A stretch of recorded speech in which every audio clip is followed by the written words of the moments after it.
రహీం గాడు వస్తున్నాడు రా. సలాం అలైకుం రహీం బాయ్. వాలేకుం అస్సలాం సామిల్ బాయ్. ఏంటి రంజాన్ విశేషాలు? అది చెప్పడానికి వచ్చాను బాయ్. మీ ఇద్దరిని అమ్మ ఇంటికి రమ్మని చెప్పి పండక్కి మీరు ఖచ్చితంగా రావాలి బాయ్. ఖచ్చితంగా వస్తాం బాయ్. రాజు బాయ్ మర్చిపోకుండా రావాలి. సరే బాయ్, వస్తాను. సరే అయితే బాయ్, పండగ పనులు చాలా ఉన్నాయి. సరే వెళ్తాను అయితే.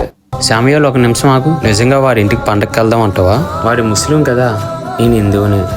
మా ఇంట్లో పద్ధతి వేరు, అది తిండి వేరు. అయినా ఒక ముస్లిం పండగ మనం వెళ్ళడం ఏంటి? లోకం ఏమనుకుంటుంది? అంటే ఇప్పుడు ఏంటి, మతం అడ్డొస్తుందా నువ్వు రానంటున్నావా రాజు? అవునరా, నువ్వు ఒకసారి ప్రాక్టికల్గా ఆలోచించు. రేపు పొద్దున్న మా వాళ్ళు అడిగితే ఏం చెప్పాలి నేను? నువ్వు క్రిస్టియన్ కాబట్టి నీకు పర్లేదు, నాకు అలా కాదు కదా, నేను హిందువుని. ఒరే రాజు, మనం పీల్చేగాలికి ఏ మతం ఉందో చెప్పగలవా? మన దాహాన్ని తీర్చే నీటికి ఏ కులం ఉందో చెప్పగలవా? ప్రకృతికి లేని భేదాలు మనకి ఎందుకురా? నువ్వు వాడి ఇంటికి వెళ్తే నీ మతం మంట కలిసిపోతుందని నువ్వు భయపడుతున్నావా? మతం అంటే నీ నమ్మకం, అది నీ మనసులోనే ఉండాలి కానీ నువ్వు తినే కంచంలోనో నువ్వు వెళ్ళే దారిలోనో ఉండకూడదురా.